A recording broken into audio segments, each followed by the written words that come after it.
Hello viewers, welcome to online mode of learning English language. So in continuation of the earlier programs, in this session I am going to share a few important points pertaining to conjunctions in English. Conjunctions is something different from other elements or other parts of speech. Conjunctions play a very important role in construction of very big sentences. You are all well aware that in any passage or paragraph you happen to read in essays, we come across some small sentences and some very big sentences and very difficult sentences also. So this is possible only when you are acquainted with the topic titled conjunctions. Conjunctions will help you to construct more and more sentences with the use of some linkers. The other name for conjunctions is also linkers. And in today's session, I will share a few important points related to conjunctions and how they help you construct very big sentences and make your language more efficient and decorative. And before I start this session, look at some of the sentences given here and a few words in the following sentences are underlined. If you just go through them, you'll get an idea as to what they are. Look at them. Ankit likes neither tea nor coffee. If you concentrate, you can learn any topic easily. In spite of hectic schedule, the collector attended the program. Though it was raining, the children were playing. If you study these sentences, in the first sentence, neither nor are underlined. In the second sentence, if is underlined. In third sentence, in spite of is underlined. In the fourth sentence, though is underlined. In the first sentence, if we study this first sentence, it is a combination of two different sentences. Ankit likes neither tea nor coffee. It can be divided into two sentences. Ankit doesn't like tea. Ankit doesn't like coffee. So instead of constructing these two sentences by making use of a conjunction like neither nor, we have made it one. It is possible only if you know the meaning of this neither nor. This is how Ankit likes neither tea nor coffee. He goes neither there nor here. He sits neither here nor there. He watches neither ETV programs nor Ma TV programs. This is how we can construct. Neither nor is a conjunction which has got a negative connotation. Look at another sentence. If you concentrate, you can learn any topic easily. It's a conditional clause, as I have explained in the earlier sessions. You concentrate. You can learn any topic easily. There are two sentences here. These two sentences have been joined by a conjunction named if. And in the third sentence, in spite of hectic schedule, the collector attended the program. There are two sentences here again. Collector has a hectic schedule. He attended the program. In spite of hectic schedule, the collector attended the program. It becomes a single sentence. And though it was raining, the children were playing. Even in this sentence also, we have two sentences, two clauses we can say. It was raining, the children were playing. Though it was raining, the children were playing. And this is how sentences can be joined, clauses can be joined by making use of conjunctions. So these conjunctions help us to construct one sentence by taking two or more sentences. Our labor will be saved, time will be saved, and energy will also be saved, and the sentence also becomes beautiful. because adding duty to sentence is also very important when we are speaking or writing anything. So here, while learning these conjunctions, the point we have to remember is meaning is important. There are various conjunctions, of course. We should see that in even high school textbooks and intermediate textbooks and various other textbooks, we find exercises related to the combining of these sentences. Two or more sentences will be given to them and they are asked to join the sentences. When students are asked to join the sentences like that, we have to see that right connection is maintained there. Meaning is maintained there. Right connection with right meaning should be conveyed when we are trying to join a sentence. Because if the meaning is not rightly conveyed, the whole purpose of joining the sentences, joining the clauses becomes a futile exercise. This is a very important point we have to remember while joining the sentences. Joining sentences is not an easy task actually. Unless you know the meaning of the sentences given and unless you know how to connect with one clause with the other clause or one sentence with the other clause, you cannot venture to combine them, venture to join them. This is what you have to remember while joining the sentences. So with these few points, let's go ahead with what a conjunction is and how they are being used in written communication. So the underlined words, as I have told you, are said to be conjunctions in English.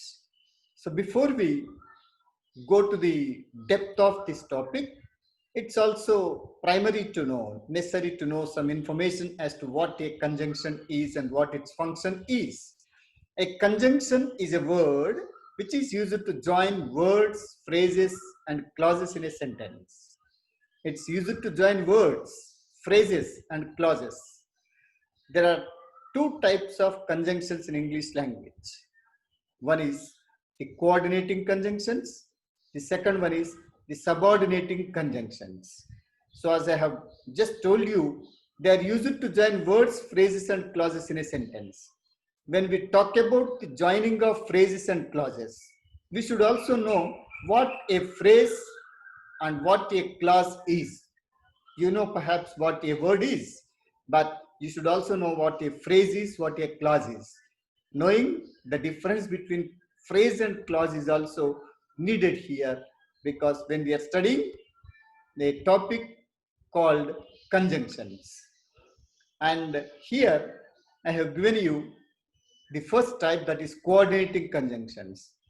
A coordinating conjunction joins two sentences or clauses of equal rank.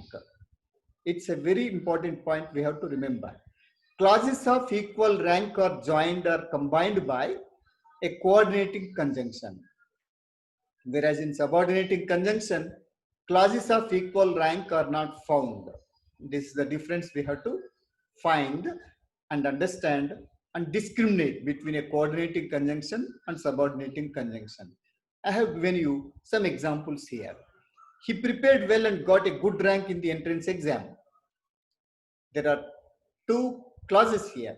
When we take up a big sentence like this sentence consists of sentences, of course, and they are said to be clauses. When a sentence is part of a sentence, it is said to be a clause, a big sentence. When a sentence is said to be a part of a big sentence, it is said to be a clause in that sentence actually. He prepared well. This is one sentence. He got a good rank in the entrance examination. These two sentences can be joined by using a conjunction and. And he prepared well is he got a good rank in the entrance examination. These two clauses are of equal rank. That is why we have joined them with a coordinating conjunction and. He maintained social distance, yet they tested positive.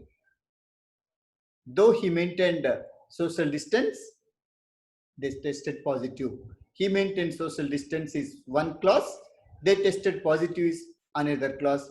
They are joined by a conjunction yet. Coronavirus is fatal, so we should be careful. There are two clauses here. Coronavirus is fatal is one clause. We should be careful is another clause, and they are joined by a coordinating conjunction so. He likes neither music nor dance. I have just explained the meaning of neither nor. Neither nor denotes a negative meaning. Neither this nor that, neither here nor there. He likes neither music nor dance. There are two sentences here. Implied meaning of these two sentences is he doesn't like music. That is one clause, one sentence. He doesn't like dance. Instead of repeating these two sentences, we can make use of neither nor and make the two sentences into one. This is how the conjunctions help us to reduce our energy and reduce our time also. And our construction of more number of sentences will also be reduced. This is how we can use them. Look at some list of some coordinating conjunctions here. And, but, yet, so, or, as well as, either or, neither nor, therefore, otherwise. Either or has got a positive meaning, neither nor has got a negative meaning. So these are all said to be coordinating conjunctions. And as I have just explained, they are used to join clauses of equal rank. And look at how they are being used. And if we know the difference between subordinating conjunction and coordinating conjunction, as I have just explained, a coordinating conjunction is used to join the clauses and phrases of equal rank. And if we take subordinating conjunction, a conjunction that is used to join clauses of unequal rank, not equal rank. And here, three sentences as examples are shown here in the slide. If you look at these sentences, examples, you can understand it very easily. I told them that I was a vegetarian. There are two clauses here. I told them is one clause. I was a vegetarian is other clause. And these two clauses can be joined with a subordinating conjunction that. And with that, the two sentences become one. We asked them why they were emotional. We asked them. They were emotional. We asked them the reason they were emotional. We asked them why they were emotional. By omitting the reason, we can also combine the sentences like this. If you concentrate, you can learn anything. You concentrate, you can learn anything. These two sentences can be joined by a subordinating conjunction if. So this is how. And here one more important point we have to remember is when we are talking about subordinating conjunctions in two clauses, out of two clauses, one is a main clause, the other one is a dependent clause or subordinate clause. Since we have a subordinate clause in the sentence which is inbuilt there, we talk it as we call it as subordinating conjunction. Subordinating conjunction, and here it is also called as a complex sentence. This comes under the category of complex sentence, a sentence which has one main clause and one or more subordinate clauses is said to be a complex sentence in English language. And here another important point we have to remember here is we have one main clause and one or more subordinate clauses. Main clause gives complete meaning. It is independent. It can stand on its own. It has a subject and predicate of its own. Whereas a subordinate clause is dependent. It is also called as dependent clause. It doesn't give complete meaning.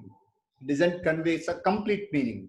For getting complete meaning, the subordinate clause depends on main clause.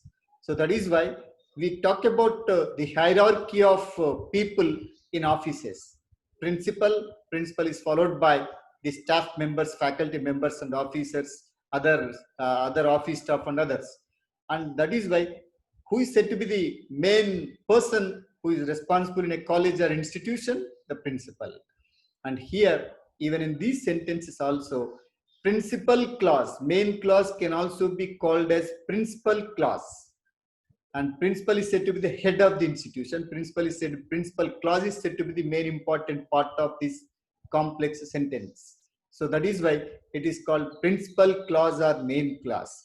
The other clause, why it is called subordinate clause? Because it depends on main clause for getting complete meaning. It doesn't have a complete meaning of its own. It relies on main clause. That is why it is called subordinate clause.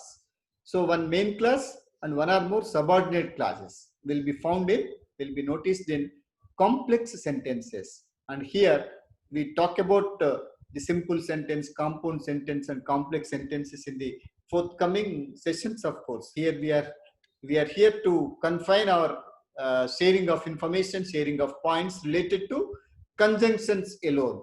Since conjunctions are also related to synthesis of sentences and complex, simple and compound sentences, I am sharing a few points related to them. Let us discuss further later. We asked them why they were emotional. And here, why is taken to join these two sentences. We asked them. It is very clear. It has a subject and predicate of its own. It gives complete meaning. Why they were emotional? It is dependent on the main clause. So it is called subordinate clause. If you concentrate, what happens? Something is missing there. If you just leave it there, something is missing. It's not conveying complete meaning. You can learn anything. If we add this part, if we add this clause, then the whole sentence becomes gets a complete meaning. If you concentrate, you can learn anything. You can learn anything has a subject and predicate of its own. So it is independent, it is principal, it is main, it is said to be main clause.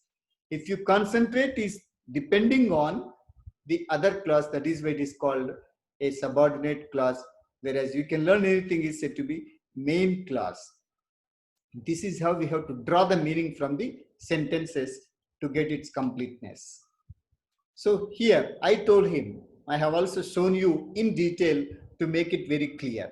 I told him his main clause, that I was a vegetarian, is a subordinate clause in the first sentence. If you look at the second sentence, we asked them is the main clause, why they were emotional is said to be subordinate clause. If you concentrate is the subordinate clause, as I have just explained. You can learn anything is the main clause. So this is to make it very clear, to make you understand it more easily. I have also given you the details of these clauses, main clause and subordinate clause. And here is a list of some subordinating conjunctions.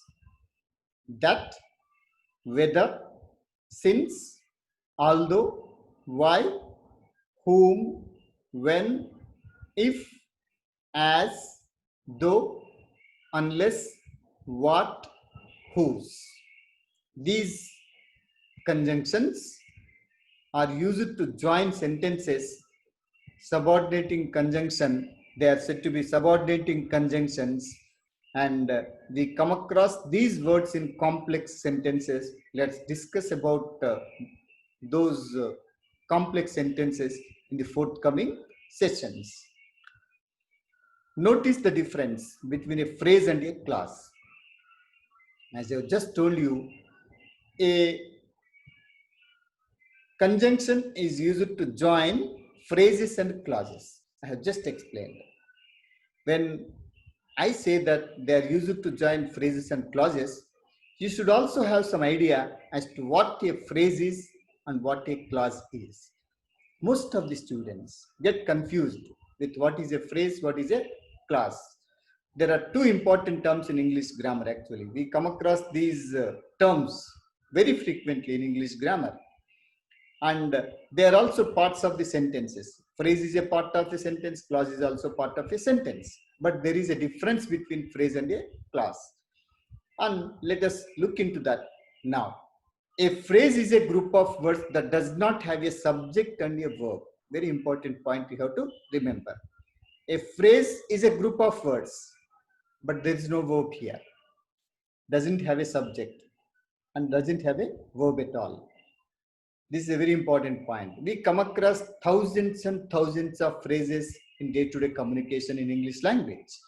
He's relaxing in a chair. In a chair is a phrase here, group of words.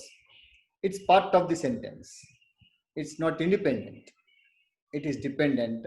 It doesn't have a subject of its own. In a chair is said to be a phrase. They are going to a shop. To a shop is a phrase here. The child is drawing a picture on the wall. On the wall is said to be a phrase here. So this is what a phrase means. We come across hundreds and hundreds of phrases in English language every day. Now look at what a clause is. A clause is also a group of words. But the difference between phrase and clause is a clause is a group of words which has a subject and predicate of its own. We have a subject, we have a predicate. And here, verb is also very important. Subject, when we talk about a subject and a predicate, another important point we have to, because when we are learning grammar, it's all terminology is also very important. We should also have some idea about the terms which we come across in the construction of sentences, in the formation of sentences, while transformation of sentences.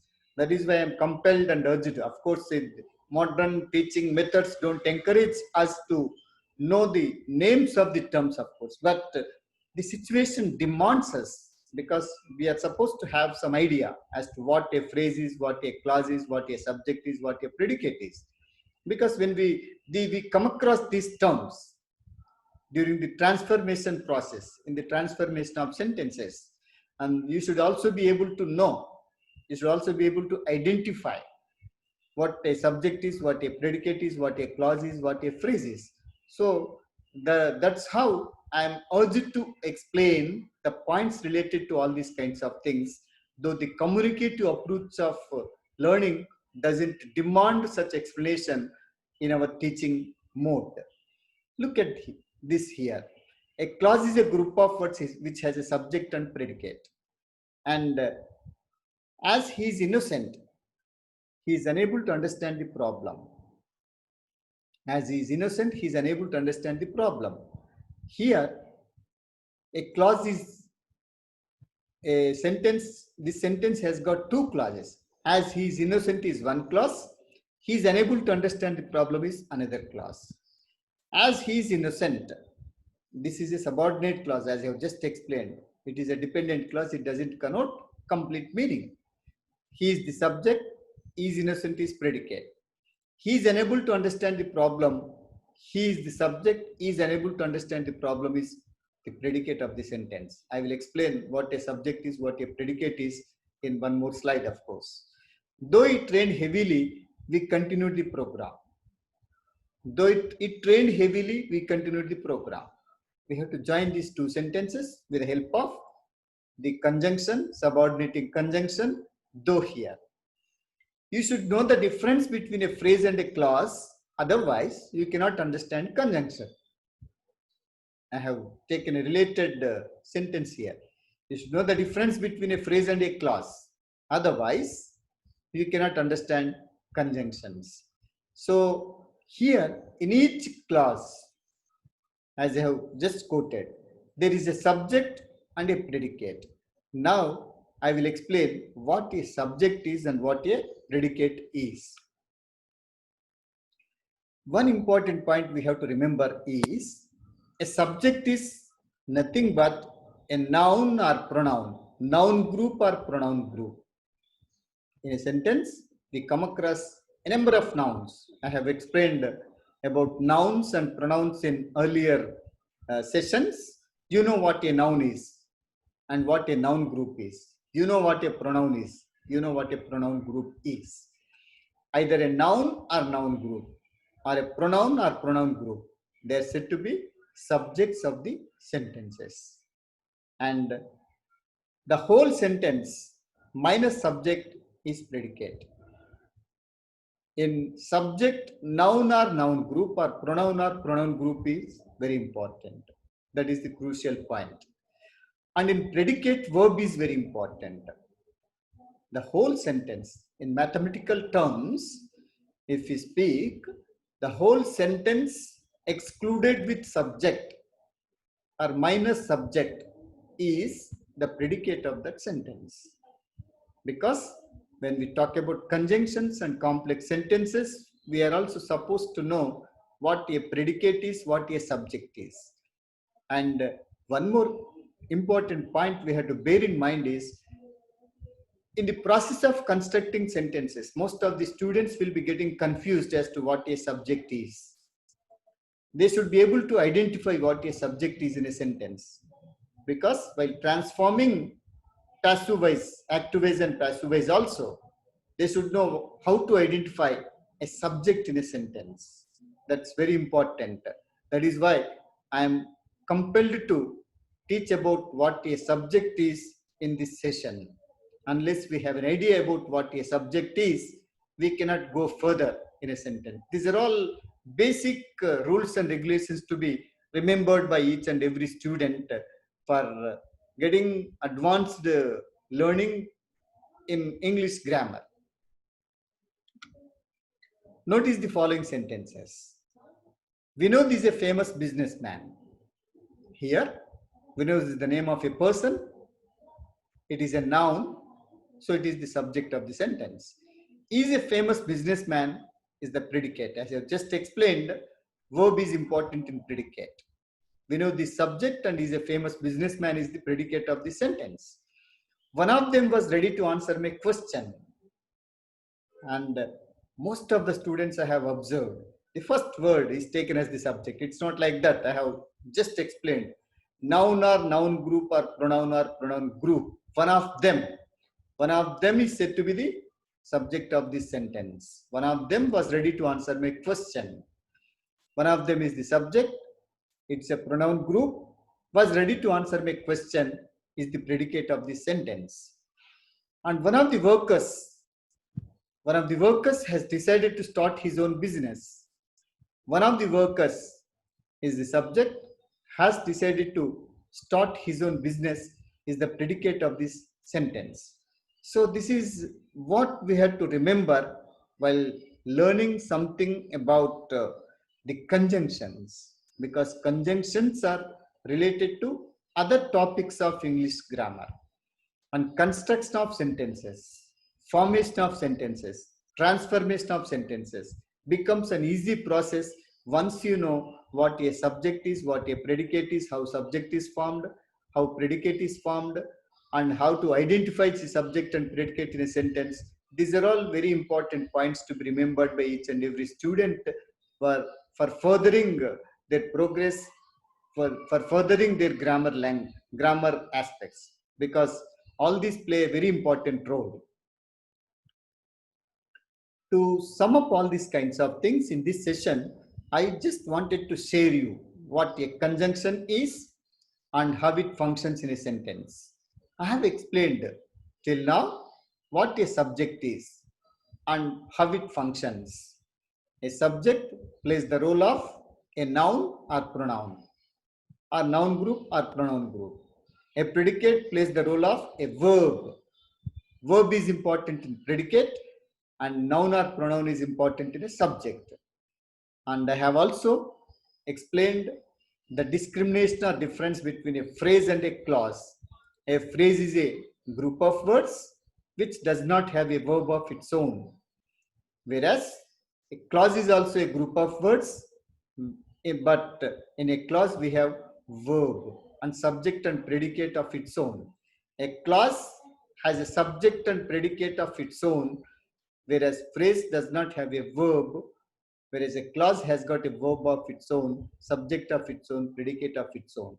This is what we have to understand when we are learning the conjunctions, a very frequently talked about topic in most of the classes, most of the standards, right from school to school age to the higher standards, the students are asked to transform sentences from one form to the other form, change sentences from one type of sentence to the other type of sentences. Like we have the sentences are divided.